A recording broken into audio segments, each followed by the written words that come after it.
This is the Collector Car Podcast, the home for the auto enthusiast. Join GStanley as he applies over 25 years of insights and analytical experience to the collector car market. He will interview the experts and throw in some fun stuff as well.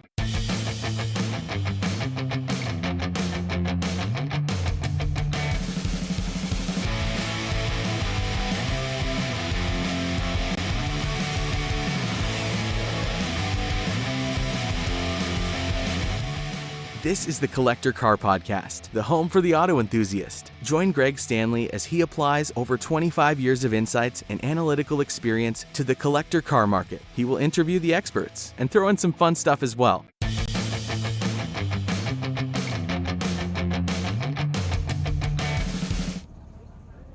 All right, everybody, here we are. For those who are going to be seeing the Facebook live stream, whether they're live or looking this, welcome to the 2021 Keeneland Concours d'Elegance. This year's featured mark is Corvette, as well as we're featuring Ferraris designed by Pininfarina. So we'll be sharing some of that. We had an interview with the Vice President of Marketing and Sales from Pininfarina. Pininfarina. Earlier today. We're going to be sharing on social media here later. Obviously, this is an interview going on. So definitely first want to say thank you and welcome and greetings to Mr. Tom Peters. How are you, sir? Great. And, thanks for having me. I was really excited about coming down here. It's my first time. Just a beautiful venue, and you know what? Neater than that is great people. Well, we appreciate that. It's been a fun time. I've been involved for a couple of years, and it's been in the family for well over a decade now. So this is definitely a good group. Certainly strong ties to the community, which I think is one of the things that makes Corvette so exciting this year. Is obviously, for those who don't know, Corvettes are manufactured basically just down the road in Bowling Green. So it's really cool to have such a featured mark, especially what would have been the premier year of the new chassis, but what had to be like everything else in COVID times, delayed by just a little bit. So we welcome you. Thank you for joining us. And of course, Greg, how are you doing today, sir? Good. I appreciate you having me here today. Well, we're absolutely glad you guys came too, so we're having a lot of fun. And let me make sure I get this correct, Tom. You are now retired, correct? Yes. But you were the chief of design for all the rear-wheel performance vehicles, if I understand That's correct. Yeah. And looking back, obviously, you do a lot of good history out there. You had a fairly integral part in the Camaros, the last several generations of Corvettes, obviously the new Corvette, as well as, I believe, several other models. Is that correct? Yes. Yeah. Okay. Over the years. Yeah, and I hate to make you repeat it, but it's such a great story of how you fell in love with Corvettes back in the third grade. I mean, it's just one of those things. That one, huh? You start doing research. Obviously, Yeah. I don't know the full history, but Yeah. you've got to look things up. And I think what makes it great is everybody has one. I was talking with Greg a little bit earlier, and the cars you fall in love with are those moments that hook to you. I was telling him, my experience was I was a teenager flipping some channels, and World Rally Championship came on, and all of a sudden the Tommy Mackinnon Evolution came jumping a hill and sliding sideways through dirt, and you just take a second. What is that? So it felt very natural when I heard your description of falling in love with a Corvette. Yeah, So. okay. I can share that briefly if Please, you want me to. please Okay, tell- yeah. sure. And again, you mentioned it. It's like the first time you see a Corvette or something that just strikes you, you have no idea what's really going on. You just know that it's cool, and for whatever reason, I seem to be attuned to that. I think most kids are, in that time period, early 60s, there was a lot going on. It was kind of free spirit, and as a third grader, a kid, you just assume that's just the way it is forever. That's the world you live in, But got getting off the school bus number 39 one morning, half asleep, obviously, with my buddies, and started to head into the front door. This is in Deep Haven, Minnesota, near Lake Minnetonka, if anybody's familiar with that. But it was like a spaceship. It was a silver 63 split window. Oh man! I mean, now that I look back upon it, right? And Slightly iconic car, just a little bit. Yeah, exactly. Well, and again, I knew what cars were. I had no idea what the importance or the significance. Again, you just know what strikes you. So it was silver, and one of the kids, Scott, his dad was dropping him off, and it just captures you more. I just remember that more than any other vehicle. And so every day we get off the bus and wait for him to get dropped off. And one morning I remember clearly that car pulled up, and you're looking at every, trying to capture the little detail.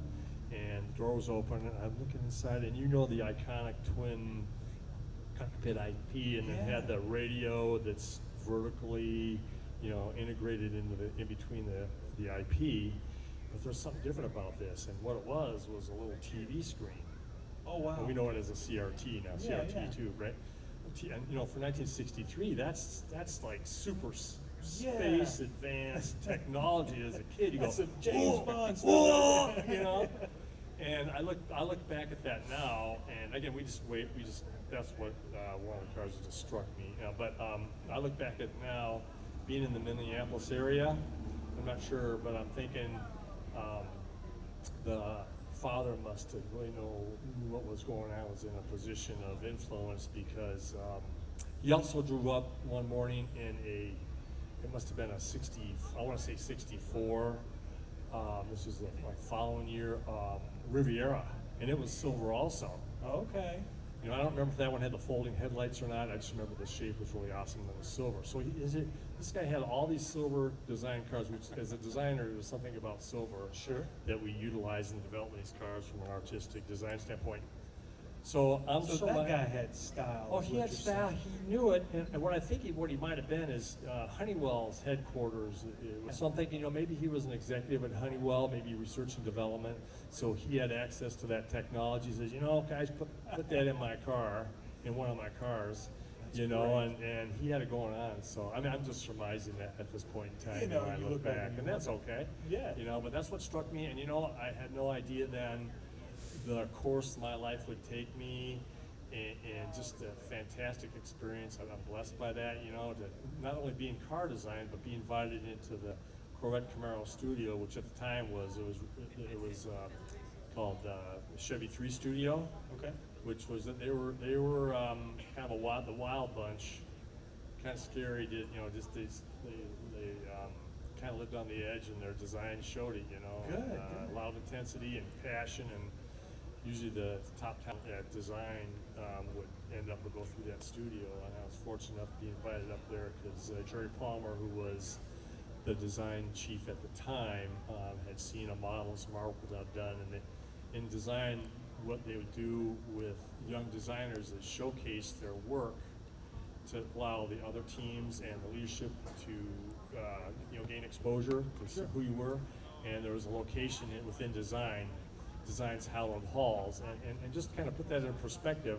I mean, these are the halls that the 63 Stingray was designed in this building. All the Pontiacs, the wonderful Chevrolets, the Buicks, all the brands. There had been some huge talent in that building. So to think of it, a kid out of college has his car sketches and maybe a model or two displayed in this hallowed environment was just amazing. So anyway, Jerry had seen some of my work and invited me to join that team, and the rest is kind of history. When I went in there. And there's amazing personalities, and their personalities were funneled into the designs of these Corvettes and Camaros. At the time, they did Berettas as well, and some other specialty vehicles, and all the Corvette race cars. They were always involved in the Corvette racing through the design studio, because probably more focused than some of the other studios in terms of the integration of function, incredibly harsh environments that these cars operate in. That include not only reliability but aerodynamics played a big part, and that has direct effect and ever increasing so over the years on Corvette. And the trick is to embrace that and integrate it into the actual design statement. So that's true industrial design, functional execution of these cars. And I think as a design, you can design products that are functional. But industrial designers' goal is to develop solutions for a problem that are executed beautifully. That's the difference. You can have the no sacrifice to function, but they just are beautiful design elements. I do want to do a little quick call out. So if you're wondering what that 63 split window looked like, that was a spaceship. Right, we got at least two of them on the show floor here that I know of. Yeah. a nice cool gold one. I'm not sure the exact color. Okay, yeah, I walked around, I saw the cars, not only here on display for the concours, but I walked on the paddock too. There's some fantastic cars all the way around. And then we also have the very rare Z06 from Yes. the Corvette Museum, and that's an iconic one. And then very close to that car is a 64 Z06, one of one convertible. So if you want to see that car that was your spaceship when you're a little kid, we got examples right here. And then obviously there's kids walking around today, their first time at a Concours, and they're seeing a lot of spaceships. They are, and I always encourage folks that own these cars. I know they're very precious, but I always make a point of making sure if you see a kid that's interested in these cars, let them experience it. Let them sit in it. Because I tell you what, they'll remember that the rest of their lives, that experience. I have firsthand experience with that. Well, and that's one of the things I love too. We talked to Dr. Z earlier, Schweichenberger from the UK, where he heads up the Children's Choice Awards, because what he's letting those kids experience before they become, the young judges and then move on to judges, is that wow factor. That when let's look at the car, let's talk about some of the history and find out what's going on, but why don't you tell me when you experience this car, because it's not just seeing a car for a lot of this, it really is that visceral experience. What do you see and feel, and what does it bring out of you? Which moves me into a lot of the design work that you appear to be the head of, a lot of the last couple of generations of cars. I mean, is there anything almost brutal yet more visceral than the last generation ZR1 that came out? I mean, I love the look of that car, the C7, just all the edges. I mean, there is no doubt that was a car that was made for racing, made for function, and yet somehow you all made it to where it could still go to the grocery store. I mean, it could function, and it was affordable. So how... And you could burn rubber at 90 miles an hour. Well, yeah, exactly. Well, you can do that, and I'll admit something here. I have actually hauled bushes in Corvettes before. Okay. But I mean, that's what makes it fun. I mean, it's a surprise delight. You open up the trunk, and it's, that rear hatch, and it's got a lot of room. Before it went mid-engine, but still, even with the mid-engine, there's paid quite a bit of attention to the storage capability and the lifestyles of its customers. I think that's a big part of it. And so that's one of the real interesting things I found is, so not only did you have to design a car that was just cool. I mean, it's Corvette. It's just got to be cool. It's got to be fast because we're building it for race teams. Oh, and I need to be able to throw a bush in the back of it, or 4 pieces of luggage. Hopefully not too often. Yeah, 2 sets of golf clubs. Yeah, put several pieces of luggage in it. I'm going to drive at 800 miles, and get 25 or 30 miles of the gallon, and then put it on a racetrack and it do just fine. I mean, that is an overall design. That's a lot of boxes to check. I mean, it is. It's a challenge to do that, and go ahead and continue your thought there. No, that's where I was going. Yeah. Okay, yeah, I think that's what's unique about Corvette is, all the brands, all the cars. I've been involved with cars and trucks, and just awareness of other vehicles. It's hard for me, and maybe it's arguable, but Corvette team has always been so close to the customers, and not only close to them, but listen to them and respond. And I think that's also a unique aspect about the car as well. Yeah, I mean, I was going to say, and I think that's really a tribute to the success of the car, is that there's just a direct relationship to the customers and the enthusiasts around it, and even the race team. And there's such you think about the Corvette customer too, they are so diverse. Oh yeah. You've got, I've run into folks that they saved up and they bought their first Corvette. They still have it maybe when they were like 18, maybe went away to Vietnam, came back, and still have the car today, and it's passed down. I've talked to people that I've owned 50 Corvettes, or I have 50 Corvettes right now, so there's there's quite a broad range of people's backgrounds that have these cars. I think that's, again, part of the wonderful character of this vehicle.